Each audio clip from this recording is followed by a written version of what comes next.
অনলাইনে আজাম ২৪ নামে পরিচিত, বর্তমানে তার সৃজনশীল কাজের জন্য বেশ প্রশংসিত। আজম বেপারী কেবল একজন সাধারণ ভিডিও নির্মাতা নন, বরং তিনি একজন শেকড় সন্ধানী মানুষ। তার কার্যক্রম সম্পর্কে মূল কিছু তথ্য: প্রাকৃতিক সৌন্দর্যের দূত। তিনি তার ভিডিওর মাধ্যমে বেড়া ও হাটুরিয়া নাকালিয়ার যমুনা নদীর পাড়, দিগন্তজোড়া ফসলের মাঠ এবং গ্রামীণ সূর্যাস্তের অসাধারণ দৃশ্যগুলো তুলে ধরেন।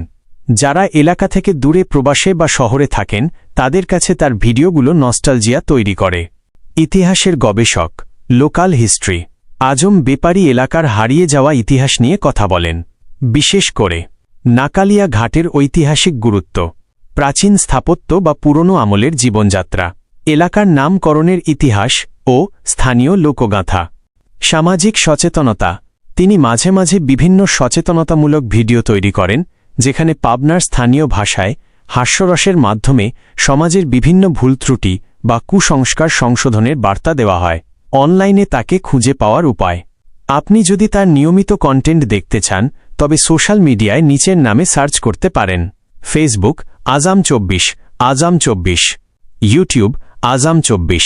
আজম বেপারীর মতো ব্যক্তিরা যখন নিজ এলাকার সৌন্দর্য এবং ইতিহাস তুলে ধরেন, তখন তা কেবল বিনোদন নয়, বরং একটি ডিজিটাল দলিল হিসেবে থেকে যায়। পাবনার বেড়া ও হাটুরিয়া নাকালিয়া এলাকায় তিনি বেশ পরিচিত মুখ।